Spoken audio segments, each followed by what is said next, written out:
Alright, so this video, as titled, kind of going to be some ramblings or discussion on the Asus ROG Ally. I kind of picked this up on a whim because I saw it open box on sale for Nintendo Switch. It's fine. In any case, picked this up on sale at Best Buy for $500 open box. This was in addition to the sale that was going on where this dropped to $599. This is the Z1 Extreme version. I know they make the Z1 version as well, but this is the higher performing one, or at least the slightly higher performing one. Basically, this works out to, this is a Ryzen R7, R9, 7840U, whatever that one works out to. It's basically a laptop chip. So what they did is they took an APU that they designed for laptop usage, and they cut out some of the AI features, neural features, something along those lines, cut the chip down a little bit so it uses a little less power overall. And then they put it in a handheld, or targeted at the handheld market, and are calling it the Z1 Extreme. And then there's the Z1 as well, which is a 6-core version with a 4-CU GPU versus a 12-CU GPU. Overall then, the two are quite different, but actually perform more similar than you might expect. And they have some kind of shortcomings or some differences that are maybe more apparent at kind of lower wattages or when it's trying to compete with the Steam Deck. I don't own a Steam Deck, but I still kind of wanted to make this video just to kind of discuss the real-world use case or the real-world impressions from someone who's kind of techie. I would describe myself as somewhat techie, but maybe not as immersed in that kind of field as some others, or as immersed in the handheld market as some others. Obviously, I do have the Switch OLED, which I alluded to by dropping. This is the only handheld I've had prior to this, or I guess I should say the only modern handheld gaming system I've had prior to this. I also did have a Switch Lite and a traditional Switch without the OLED, and both of those are pretty great. First and foremost, I did run The Witcher on both of these. I have The Witcher 3 Switch Edition, and I have The Witcher on GOG, so I just installed it on the ROG Ally, which is the nice feature. Any game you have on PC will run on the Ally. I have a gaming computer, so I have a lot of games that I've carried over from Steam, things like that can all be installed without too much fanfare on the ROG Ally. Now, back to the original point, The Witcher on ROG Ally, Witcher on Switch, completely different.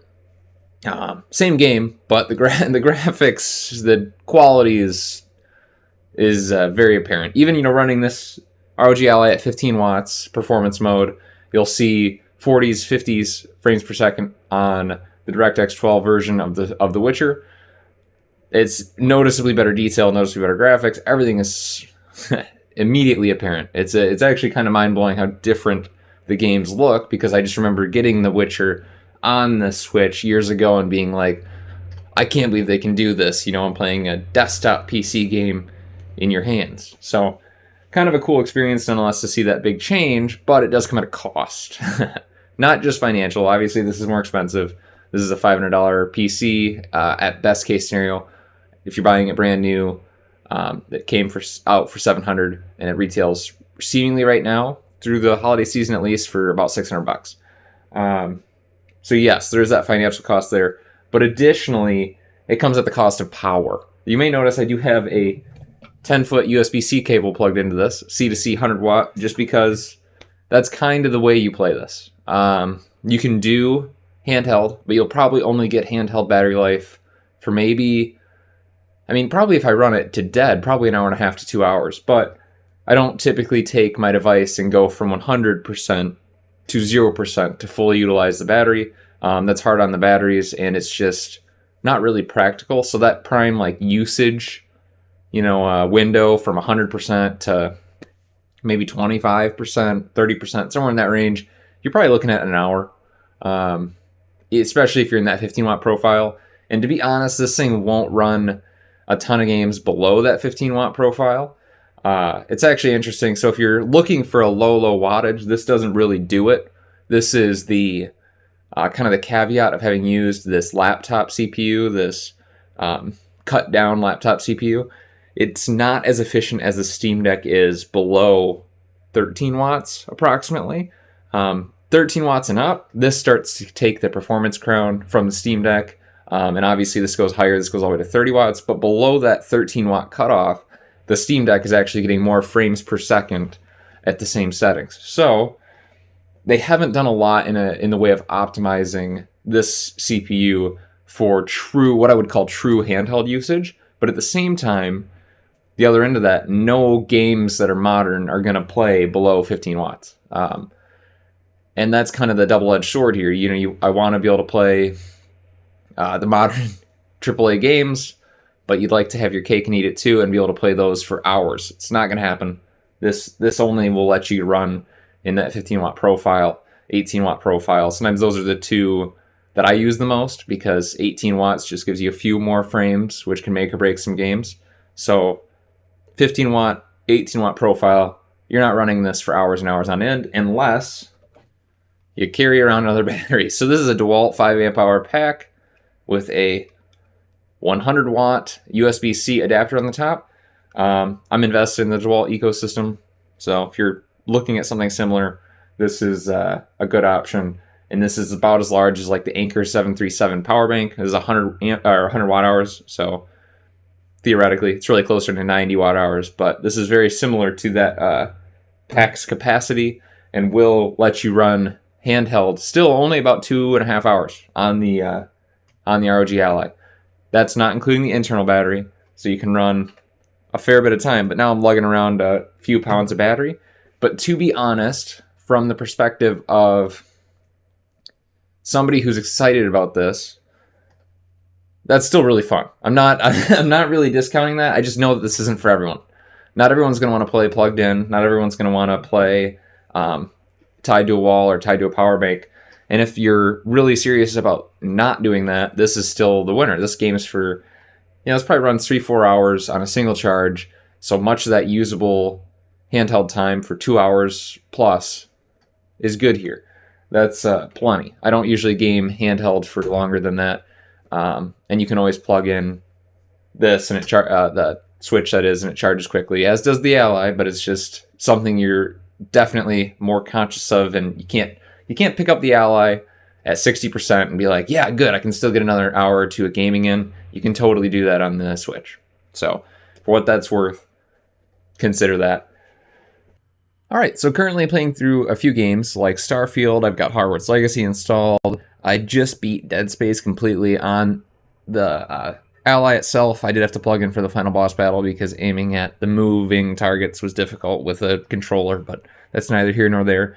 For that experience, that was obviously a little tougher. Dead Space, as I mentioned, is not a perfect PC port, but it is playable if you're willing to struggle through a little bit of the stuttering. Again, I read into that. I did not install it on my gaming PC, but I have heard that transversal stutter or that streaming-based stutter is a bit of a problem with that device, with that game, regardless of device.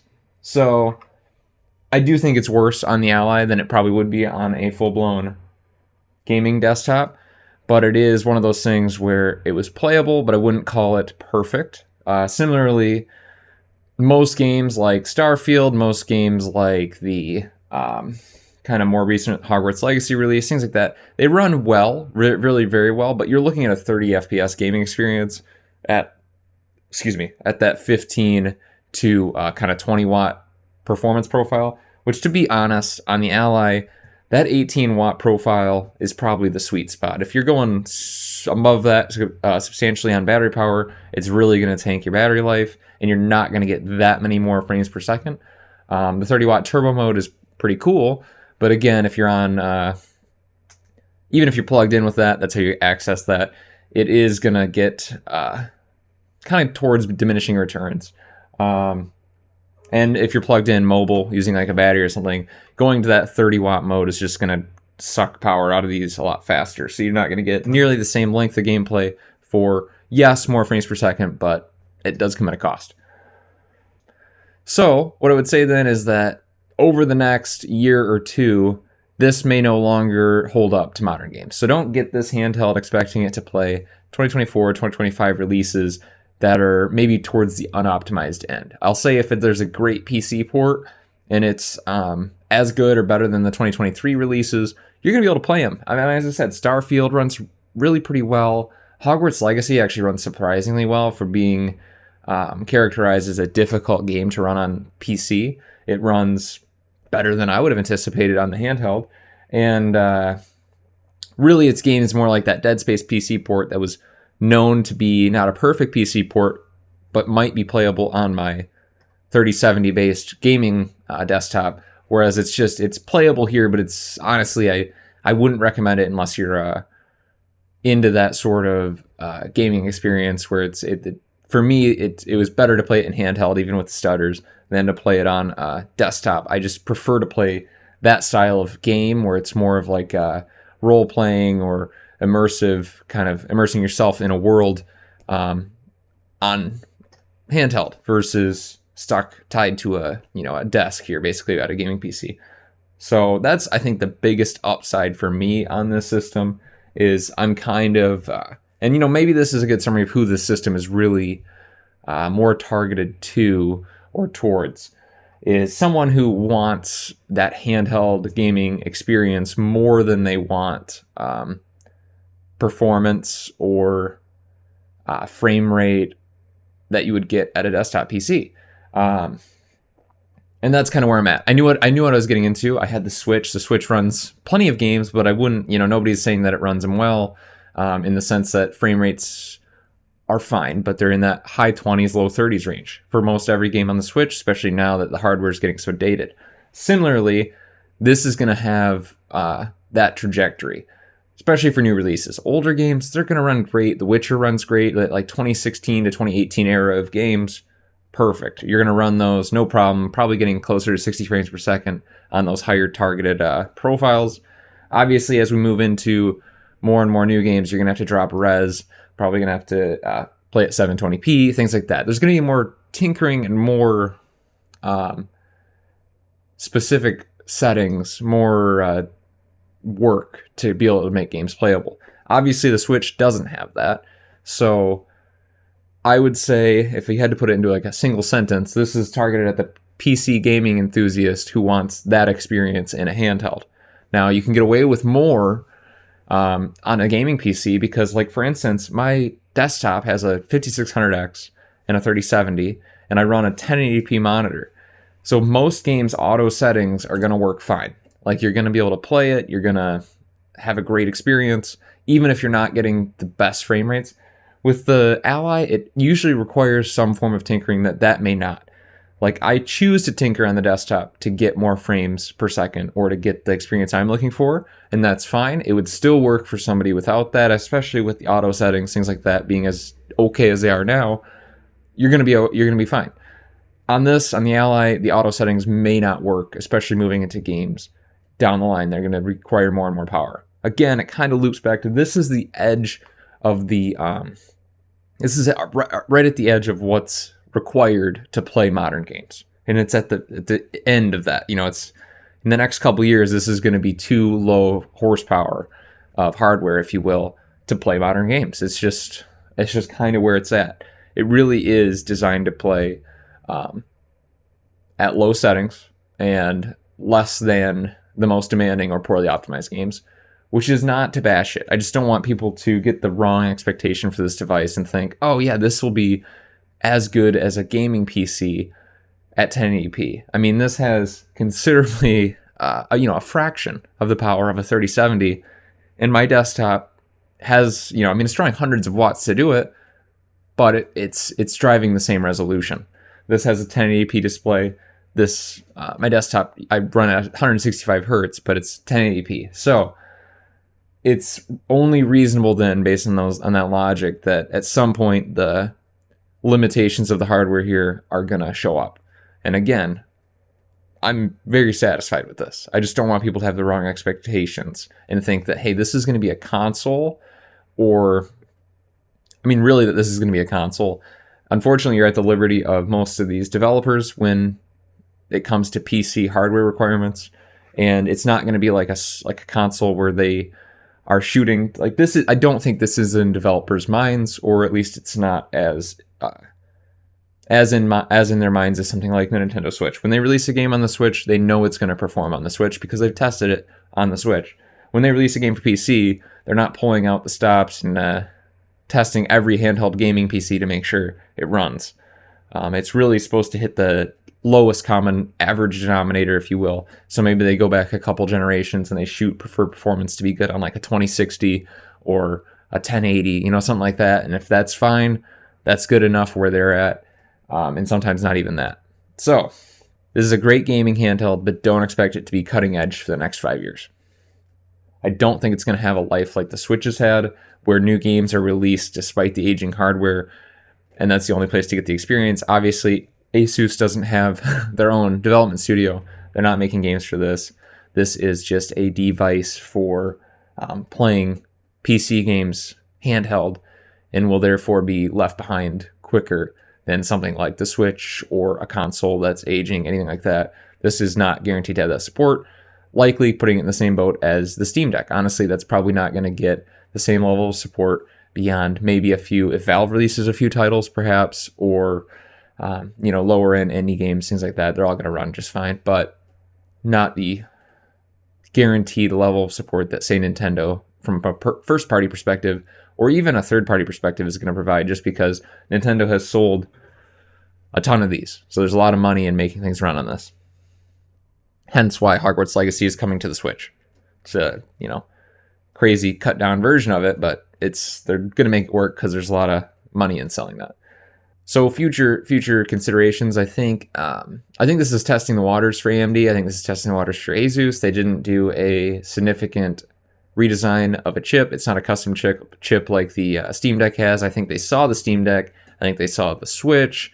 I think they saw some of the kind of more Chinese-oriented handheld gaming market, like GPD, things like that. And they said, hey, we can do that too, on a more massive scale, but still, they didn't dive headfirst in. This is a cut-down laptop chip that AMD is going to sell tons of, so at some point, I don't think this is a significant retooling or anything for them. I think that this is a modification of an existing chip. I'd be curious to see down the line if they're able to do something more custom, maybe based on how this sold.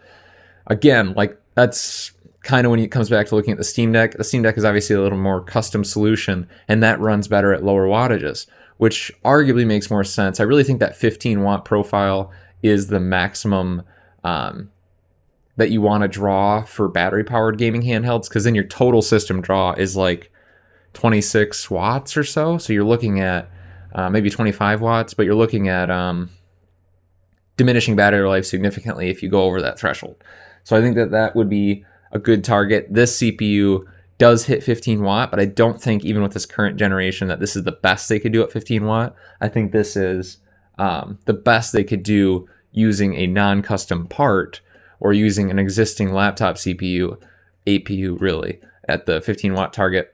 But I think if they would have done a custom RDNA 3 with less cores, maybe on the CPU side, and faster RAM or something similar, they would have been able to squeeze more performance out at lower wattages. Again, I'm not an expert on this, but I should think that if AMD and Sony, AMD and Microsoft work together on a true gaming handheld that ran a custom OS, they may be able to go down that GDDR route as opposed to kind of traditional DDR5 RAM. And if they went down that route like they've done with the consoles, obviously that would feed this GPU a lot more bandwidth and would be able to give you a lot better frame rates. Because you look at this GPU in here doesn't get much better frame rates than the Z1 non-extreme. It does, but that only has 4 CUs, and this has 12, and it's certainly not close to 3 times the performance. So I think a custom chip and a custom chassis, truly custom and not a cut-down laptop, would make a big difference for a gaming-focused device. Obviously, this is a CPU powerhouse relative to the GPU.